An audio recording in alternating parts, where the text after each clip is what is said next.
Como já virou tradição, um mês antes da Copa, o Brasil inteiro para discutir nomes, quem merece ir, quem vive melhor fase e principalmente quem aguenta a pressão de vestir a camisa mais pesada do futebol mundial. E hoje eu vou te mostrar a minha convocação ideal da seleção brasileira para a próxima Copa do Mundo. Uma lista baseada em momento, experiência, personalidade e principalmente no que eu acredito que funciona em um torneio curto.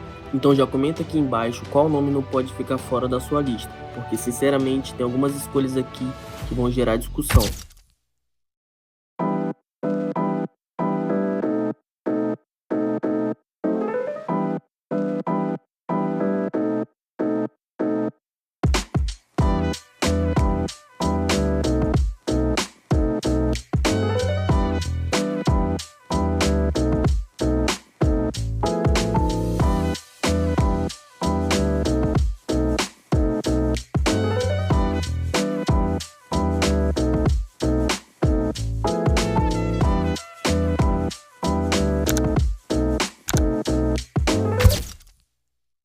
Alisson Becker, incontestável. Para mim, ainda é o melhor goleiro brasileiro dos últimos ciclos. Mesmo sendo muito criticado pelas eliminações recentes, o Alisson continuou passando segurança, liderança e nível absurdo no mais alto nível do futebol europeu.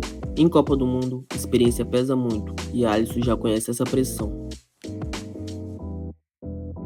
Sim, eu levaria o Fábio. E antes que muita gente ache loucura, mesmo aos 45 anos, ele continua jogando em altíssimo nível. O reflexo, a leitura de jogo e a liderança continuam absurdos. E sinceramente, em um torneio curto, um veterano assim pode fazer muita diferença no ambiente. Hugo Souza. E aqui talvez uma escolha diferente. Hugo Souza cresceu muito nos pênaltis, e pensando em Copa do Mundo, disputa de pênaltis decide campeonato. Ancelotti poderia usar ele como uma espécie de especialista, algo parecido com o que a Holanda fez em 2014. Vamos iniciar a lista de zagueiros com Marquinhos. Experiência de Copa, liderança, capitão de um dos times mais fortes da Europa, o Marquinhos talvez não seja o zagueiro mais físico do mundo, mas entende o jogo como poucos.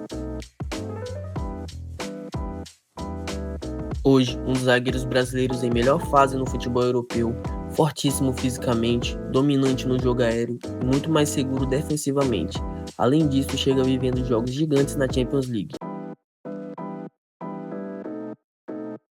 Bremer é aquele zagueiro raiz, força física absurda, imposição e recuperação muito forte. Se não tivesse convivido com lesões recentes, talvez já estivesse consolidado numa prateleira ainda maior. E aqui vai uma escolha que muita gente talvez critique, mas Léo Pereira evoluiu muito e hoje ele é um zagueiro mais seguro, com uma boa saída de bola e uma excelente leitura aérea, e seria um bom reserva para o Gabriel Guimarães. Ibañez seria uma peça extremamente útil, pode jogar centralizado, pode quebrar galho pela direita e entrega intensidade defensiva. Na ausência de Éder Militão, acredito que ele seria o nome certo para suprir essa perda. Aqui na lateral vou levar somente 3 nomes, porque acredito que Ibañez pode suprir essa lateral direita, dependendo da característica do jogo. O primeiro nome da lista é Wesley, muita força física, velocidade e profundidade. É aquele lateral que entra para mudar o ritmo do jogo e vem vivendo um excelente momento na Roma, sendo praticamente utilizado em todos os jogos. Alexandre não vive o auge técnico, mas ainda é um dos laterais mais seguros defensivamente, e sinceramente o Brasil sofre muito nessa posição. E na lateral esquerda também temos Carlos Augusto, extremamente útil taticamente, talvez não seja o nome mais brilhante, aquele nome que você espera que vai na linha de fundo, cruze uma bola, mas entrega equilíbrio. Casemiro. A Copa do Mundo se ganha com casca, e Casemiro tem isso. Experiência em Copa, leitura de jogo e um cão de caça. Casemiro é o nome certo para liderar o nosso meio de campo. É um jogador que vem sendo decisivo no United, marcando seus gols e ajudando a equipe nessa boa fase.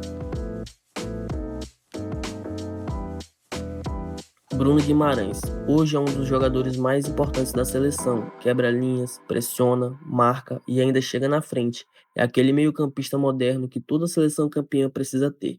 Danilo. Pouca gente fala, mas ele demonstrou muita personalidade quando recebeu a oportunidade. Jogador intenso, competitivo e que parece sentir o peso da camisa de forma positiva. Sem contar que as bolas paradas são um perigo. João Gomes talvez seja o reserva ideal de Casemiro. Muita intensidade, desarme e imposição física. Apesar do mau momento do Wolves, ele é um dos únicos jogadores que se destacam. Não é à toa que Atlético de Madrid já abriu negociações para contar com um meio-campista na próxima temporada. Lucas Paquetá, mesmo sem viver sua melhor fase, é um jogador diferente. Tem visão, criatividade, entende muito bem o ritmo de jogo, podendo jogar recuado ou então lá na frente como um 10. Seus passes podem fazer a diferença. Gabriel Sara, para mim, um dos brasileiros mais subestimados da Europa. Muito completo, passa bem, pisa na área e ajuda defensivamente. Primeiro nome da lista de atacantes, Neymar. E sim, eu levaria o Neymar. Mesmo longe do seu auge físico, ainda é o jogador brasileiro com mais capacidade de assumir uma responsabilidade em um jogo grande, principalmente de Copa. Visão de jogo, último passe, experiência e respeito dos adversários. E tem outro detalhe muito importante: com o Neymar em campo, a pressão em cima dos mais jovens diminui muito. E por falar em pressão com a amarelinha, outro nome aqui da lista é Vinícius Júnior. Mesmo ainda devendo em atuações gigantes pela seleção, é impossível deixar o Vini de fora. O cara decidiu Champions League, destruiu defesas da Europa e virou protagonista do maior clube do mundo, marcando 2 gols em finais. Rafinha, mesmo voltando de lesão, é um cara que tem personalidade, tem intensidade e virou um dos líderes técnicos do Barcelona. Apesar de estar voltando agora de lesão, é um nome que assusta bastante os adversários. Endrick, a joia brasileira, e o mais impressionante, toda vez que ele entra, tem personalidade, vai pra cima dos adversários e não tem medo de finalizar. De onde a bola cair, ele chuta, e a gente sabe que a bola só entra quando chuta. Vive um excelente momento no Lyon, onde vai fazer com que a equipe jogue a Champions League do ano que vem, e tem muita expectativa em cima desse brasileiro. Luiz Henrique, o jogador extremamente agressivo no 1 contra 1, velocidade, força física e coragem. É aquele cara que muda o jogo travado. E você sabe, seleção brasileira versus time fraco, eles vão fechar a casinha e esse jogador ele é extremamente útil para esse tipo de jogo.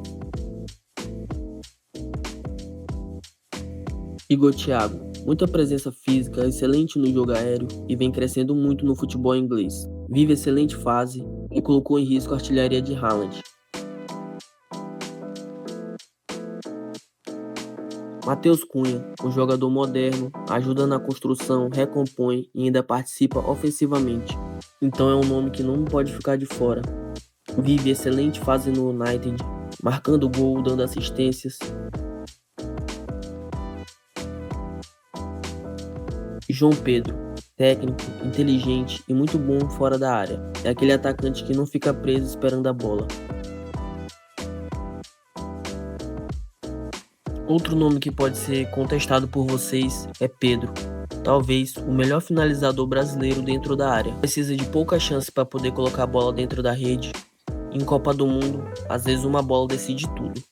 Essa é minha convocação, uma mistura de experiência, juventude, momento e jogadores que eu acredito que conseguem suportar a pressão absurda de representar o Brasil numa Copa. Mas agora eu quero saber de você, quem ficou fora da minha lista que deveria estar nela? E principalmente, essa seleção briga pelo Hexa?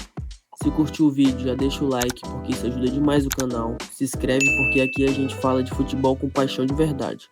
É nóis, tamo junto, até a próxima.